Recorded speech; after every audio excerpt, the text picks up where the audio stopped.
भाजपातील गुजरात धार्जिणे नेते हेतुता जाणून बुजून मराठा समाजाचा अपमान करीत आहेत, असे धुळे शहराचे माजी आमदार तथा लोकसंग्रामचे संस्थापक अध्यक्ष अनिल गोटे यांनी म्हटलं आहे।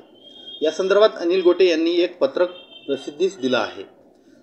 त्यात अनिल गोटे म्हणतात की तडीपार नेत्याने छत्रपती शिवाजी महाराजांच्या वंशजांना 3-3 दिवस टांगून ठेवणे हा तर राजांचा घोर अवमान। 350 वर्षांपूर्वी छत्रपती शिवरायांनी सुरत लुटली, त्याचा सूड घेत आहेत। भाजपाला मोठी किंमत चुकवावी लागेल, असा हल्लाबोल अनिल गोटे यांनी या पत्रकातून केला आहे। पत्रकात गोटे पुढे म्हणतात की छत्रपती शिवाजी महाराजांनी तब्बल 350 वर्षांपूर्वी तत्कालीन व्यापारी शहर असलेल्या सुरतेतील इंग्रजांच्या व मोगलांच्या वखारी लुटल्या होत्या। महाराजांच्या जीवनातील सुरतेची लूट व आग्र्याहून सुटका, अफजलखानाचा वध इत्यादी प्रसंग जगाच्या इतिहासात नोंदले गेले आहेत। त्याच गुजरातचे नेते महाराष्ट्रातील गुजरात धार्जिण्या मराठी नेत्यांना लाचार करून छत्रपती शिवरायांचा सूड उगत आहेत, असं माझं स्पष्ट मत आहे। ज्यांनी स्वतःची पार्श्वभूमी गुन्हेगारी स्वरूपाची होती, मनुष्य हत्येसारखे गंभीर गुन्हे ज्यांच्यावर होते, स्वतः तडीपार असल्याने तोंड लपवून फिरत होते, अशा गुन्हेगारी पार्श्वभूमी असलेल्या नेत्यांच्या हातात सत्तेची सूत्रे आहेत। राज्यातील मराठा समाजाचा हेतुता अपमान करून विकृत आनंद घेत आहेत। महाराष्ट्रातील गुजरात धार्जिण्या स्वाभिमान शून्य उच्चवर्णीय नेत्यांना हाताशी धरून आता तर त्यांनी प्रत्यक्ष छत्रपतींच्या वंशजांचाच अपमान करण्यापर्यंत मजल गेली आहे। शिवरायांचे वंशज साताऱ्याचे खासदार उदयनराजे भोसले यांना 3 दिवसांपासून भेटीसाठी 5-7 मिनिटांचा सुद्धा वेळ न देता तिकिटासाठी लटकत ठेवले आहे। यापूर्वी साताऱ्याची जन्मभूमी असलेले मराठा नेते मुख्यमंत्री एकनाथ शिंदे व सख्या काकांचा घात करणारे प्रति सूर्याजी पिसाळ बारामतीचे अजित पवार यांची अवस्था तर घंटी वाजवल्यानंतर जी साहेब म्हणून धावत येणाऱ्या शिपायासारखी करून टाकली आहे। 12-12, 15-15 दिल्ली वाऱ्या करून सुद्धा दिल्लीतल्या शहनशाह व बादशहाने नुसती आश्वासनांची खैरात करून बोळवण केली आहे। दिल्ली वारी करण्याकरिता विमानात बसण्यापूर्वी महाराष्ट्रातील जनतेला आता यादी मान्य होईल असं सांगून बसतात। दिल्लीला जाऊन नेत्यांच्या वेटिंग लिस्टमध्ये नाव नोंदवून तास ताटकळत बसतात। बाहेर आल्यावर कसलेल्या कलाकारांप्रमाणे चेहऱ्यावर हास्य आणून निर्लज्जपणे सांगतात की 2 दिवसांनी पुन्हा आम्ही बसणार आहोत। महाराष्ट्राची कधी नव्हे एवढी अब्रू देवेंद्र फडणवीस नावाच्या कुटील कपटी भाजपा नेत्याच्या नेतृत्वाखाली सरकारने केली आहे। दिल्लीश्वरांच्या दरबारात सरदाराच्या रांगेमध्ये उभे केले, यासाठी छत्रपती शिवाजी महाराजांनी प्रत्यक्ष औरंगजेबाला ललकारले होते। त्या शिवरायांचा महाराष्ट्र आज शहनशहाच्या चरणी लोटांगण घालीत आहे। यापेक्षा महाराष्ट्राचं दुर्दैव काय आहे, असा सवाल लोकसंग्रामचे संस्थापक अध्यक्ष तथा माजी आमदार अनिल गोटे यांनी प्रसिद्धीस दिलेल्या या पत्रकातून केला आहे। मी महाराष्ट्र बातम्यांसाठी सचिन बागुल, धुळे। मी महाराष्ट्र न्यूज चॅनलच्या बातमीपत्रास लाईक, शेअर, सबस्क्राईब करा। सोबतच बेल आयकॉन प्रेस करायला विसरू नका। पाहत राहा मी महाराष्ट्र चॅनल। महायुतीचे धुळे लोकसभा मतदारसंघातील उमेदवार खासदार डॉक्टर सुभाष भामरे यांच्या विजयी हॅट्रिकसाठी धुळे ग्रामीण मतदारसंघातील भारतीय जनता पक्षाचे सर्व सुपर वॉरियर्स, विस्तारक, बूथ प्रमुख, पदाधिकारी व कार्यकर्ते जोराने कामाला लागले असून अधिक मताधिक्य मिळवून देण्यासाठी कटिबद्ध आहेत, अशी ग्वाही शुक्रवार दिनांक 22 मार्च रोजी झालेल्या बैठकीत विविध मान्यवरांसह कार्यकर्त्यांनी दिली। खासदार डॉक्टर सुभाष भामरे यांच्या उपस्थितीत झालेल्या या बैठकीस भाजपाचे जिल्हा उपाध्यक्ष प्राध्यापक अरविंद जाधव, भाऊसाहेब देसले, शंकरराव खलाने, जिल्हा सरचिटणीस किशोर सिंघवी, किसान आघाडी प्रदेश उपाध्यक्ष रामकृष्ण खलाने, उद्योग आघाडीचे प्रदेश उपाध्यक्ष उत्कर्ष रवंदळे पाटील, प्रदेश प्रवक्ते संजय शर्मा, माजी जिल्हा परिषद अध्यक्ष सुधीर जाधव, मनोहर बदाने, निखिल देवरे, शिरूरचे माजी सरपंच विजय गजानन पाटील, जीप सदस्य संग्राम पाटील, राम बदाने, आशुतोष पाटील, किशोर आलोर, ज्ञानेश्वर चौधरी, धुळे तालुकाध्यक्ष देवेंद्र पाटील, रितेश परदेशी, तालुका सरचिटणीस शरद पाटील, पंचायत समिती उपसभापती देवेंद्र माळी, माजी उपसभापती विद्याधर पाटील, अशोक सुडके, विश्वास देवरे, आर.के. माळी, प्रभाकर बुधा पाटील, रावसाहेब गिरासे यांच्यासह तालुक्यातील पक्षाच्या विविध आघाड्यांचे पदाधिकारी व कार्यकर्ते मोठ्या संख्येनं उपस्थित होते। तालुकाध्यक्ष देवेंद्र पाटील यांनी प्रास्ताविकात बैठकीचा उद्देश स्पष्ट केला। त्यानंतर बापू खलाने, भाऊसाहेब देसले, किशोर सिंघवी, संग्राम पाटील, राम बदाने, अरविंद जाधव, आशुतोष पाटील, मनोहर बदाने, संजय शर्मा आदींनी बैठकीत मनोगत व्यक्त केलं। खासदार डॉक्टर सुभाष भामरे यांनी गेल्या 10 वर्षांच्या खासदारकीच्या कार्यकाळात सुलवाडे, जामफळ, कनोली उपसा सिंचन योजनेद्वारे धुळे तालुक्यातील 100 गावांना होणारा सिंचनाचा लाभ, अक्कलपाडा प्रकल्पासह त्याच्या डाव्या व उजव्या कालव्याचं काम पूर्ण करण्यासाठी आणलेला निधी, राष्ट्रीय महामार्गाचे विणलेले जाळे, मुख्य रस्त्यांपासून तालुक्यातील ग्रामीण भागातील गावांना जोडणाऱ्या रस्त्यांसाठी आणलेला निधी व त्यातून झालेली कामे, धुळे नरडाणा रेल्वेमार्गाचे सुरू होत असलेले काम, जलजीवन मिशन अंतर्गत तालुक्यातील विविध गावांमध्ये सुरू असलेली पाणी योजनांची कामे आदी कोट्यवधी रुपयांच्या विकास कामांची माहिती सर्वसामान्य जनतेपर्यंत पोहोचविण्याची जबाबदारी आता आपली आहे, असे सर्वांच्या भाषणांमधून सांगितले गेले.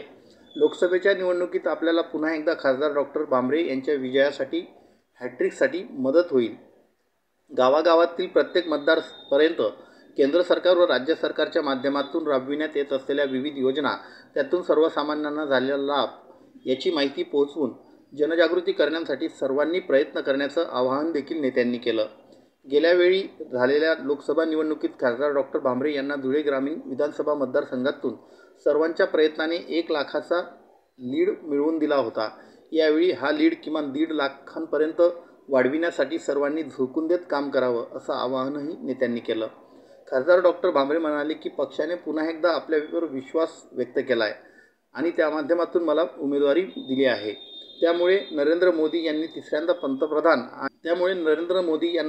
पंतप्रधान आणि त्यासोबत धुळे मतदारसंघातून मलाही तिसऱ्यांदा खासदार होण्याची संधी मिळाली आहे. या संधीचं सोनं करताना आपणा सर्वांची मोलाची साथ लाभणार आहे, याची मला पूर्ण खात्री आणि विश्वास आहे. गेल्या 10 वर्षात मतदारसंघात प्रामाणिकपणे विकास कामे केलीत. हजारो कोट्यवधी रुपयांचा निधी आणला. एखाद दुसऱ्या गावातील काम प्रलंबित राहिले असेल तर तेही येणाऱ्या काळात मार्गी लावलं जाईल, असा आशावाद डॉक्टर भामरेंनी व्यक्त केला. मी महाराष्ट्र न्यूज चॅनलच्या बातमीपत्रास लाईक, शेअर, सबस्क्राईब करा. सोबतच बेल आयकॉन प्रेस करायला विसरू नका. पाहत राहा मी महाराष्ट्र चॅनल. पिंपळनेर येथील निर्माता दिग्दर्शक जितेंद्र बर्डे निर्मित मोरया चित्रपट पिंपळनेरमधील PV सिनेमा येथे प्रदर्शित झाला असून या संपूर्ण चित्रपटाचं चित्रीकरण पिंपळनेर येथे झालं आहे. चित्रपटाचा विषय सामाजिक असून आरक्षणाने जे सरपंच व इतर पदे असतात त्यांचे अधिकार कसे हिरावले जातात याबाबत भावनिक साथ चित्रपटातून घालण्यात आली आहे. निर्माता दिग्दर्शक जितेंद्र बर्डे यांनी या चित्रपटात नायकाची भूमिका साकारली आहे. या चित्रपटात साक्री तालुक्यातील उत्तमराव पाटील कला व विज्ञान महाविद्यालयातील प्राध्यापक डॉक्टर संजय भदाने यांची ही भूमिका असून पिंपळनेर येथील प्रसिद्ध खंडोजी महाराज यात्रेतील सोंग परंपराही दाखवण्यात आली आहे. ग्रामपंचायतीचा सफाई कामगार ते सरपंच पद आणि त्याला विशिष्ट जातीचा असल्यामुळे होणारा अपमान व संघर्ष चित्रित करण्यात आला आहे. टॉर्तुंगा मोशन पिक्चर निर्मित चित्रपटात उमेश जगताप, संजय भदाने, धनश्री पाटील, कुणाल पुणेकर, बालकलाकार रुद्राम बेर्डे यांनी प्रमुख भूमिका साकारल्या असून मराठी गायक अवधूत गुप्ते यांनी चित्रपटासाठी गाणी गायली आहेत. संगीत ओघम इनामदार यांचं तर गीतरचना केदार भागवत यांची आहे. लंडनमध्ये प्रीमियर शो लंडनमधील सोवल सिनेमा अर्थात कोर्ट हाऊस सिनेमा येथे मोऱ्याचा प्रीमियर शो झाला होता. या आयकॉनिक हॉलमध्ये प्रथमच मराठी सिनेमा प्रदर्शित झाला.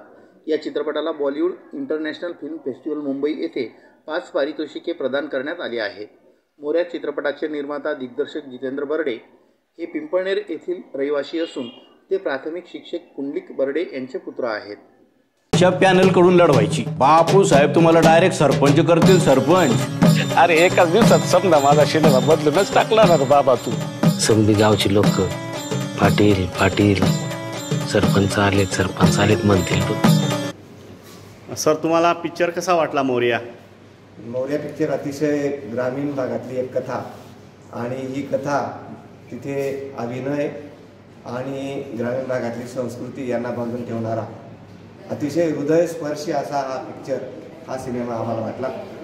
आणि पूर्ण वेळ फक्त एंटरटेनमेंट ऐवजी एक सामाजिक परिवर्तनासाठीची एक दिशा देणारा आणि त्या कथेचं अनेक लोकांना ही कथा भावेल आणि हे वास्तव चित्र आपल्या आजूबाजूलाही असंच घडतं आहे हे दाखवणारा हा हृदयस्पर्शी सिनेमा आहे असं मला वाटतं. ओके आपल्यासोबतच मोरया चित्रपटाचे जे कलाकार आहेत, सरपंच म्हणून ज्यांनी भूमिका बजावलेली आहे ते भदाने सर, प्राध्यापक डॉक्टर भदाने सर, अतिशय उत्कृष्ट असं कार्य केलेलं आहे सर. आणि अतिशय छान अशी आपली भूमिका आणि पिक्चरसुद्धा अतिशय छान बनवलेला आहे. तर आपल्या कामाबद्दल आपल्याला काय वाटतं, आपण जी भूमिका केली त्याबद्दल? जितेंद्र बेर्डेंनी मला भूमिका देऊ केली होती आणि एक त्याच्यामध्ये एक सुंदर अशा चित्रपटामध्ये एक सुंदर अशी भूमिका साकारायचा योग आला. आता कशी साकारली हे तर प्रेक्षकच सांगतील, पण मला खूप आनंद आला भूमिका करताना. विशेष म्हणजे चित्रपट हा प्रत्येकाच्या हक्क आणि अधिकार, म्हणजे आपल्याला जे आरक्षणाचे अधिकार दिले जातात ते खऱ्या अर्थानं आपल्याला मिळतात का याच्यावर भाष्य करणारा सुंदर असा चित्रपट आहे. आणि सरपंच मी करतोय अर्थातच, त्यामुळे मी खूप खुश आहे माझी भूमिका करून. धन्यवाद सर. अजून आपल्याला इथं प्राध्यापक जगदीश पाटील सर आपल्या या चित्रपट त्यांनी नुकताच ते बघून आलेत.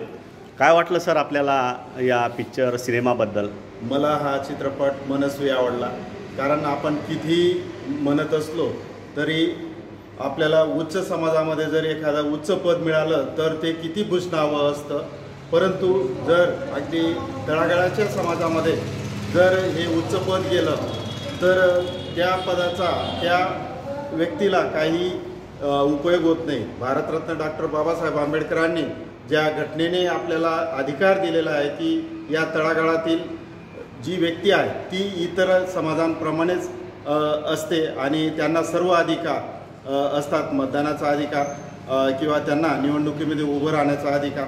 परंतु आपण ह्या चित्रपटात वास्तवदर्शी जर पाहिलं तर आपल्याला मोऱ्या नावाचं जे व्यक्तिमत्व आहे तर ते व्यक्तिमत्व अगदी तळागाळातून उच्च पदावर जातं, परंतु त्याला ते पद मिळूनसुद्धा काही उपयोग होत नाही हे मला फावलं. त्याचप्रमाणे जितेंद्र बर्डे आणि आमचे सहकारी प्राध्यापक डॉक्टर संजय भदाने यांनी केलेलं कामाची भूमिका मला खूप आवडली. धन्यवाद सर. मी मराठीसाठी प्राध्यापक शिवप्रसाद शेवाळे, पिंपळणे. मी महाराष्ट्र न्यूज चॅनलच्या बातमीपत्रास लाईक, शेअर, सबस्क्राईब करा. सोबतच बेल आयकॉन प्रेस करायला विसरू नका. पाहत राहा मी महाराष्ट्र चॅनल. धुळे जिल्हा कारागृहात आढळला भला मोठा नाग. सर्पमित्र जाफर शेख यांनी दिले जीवदान.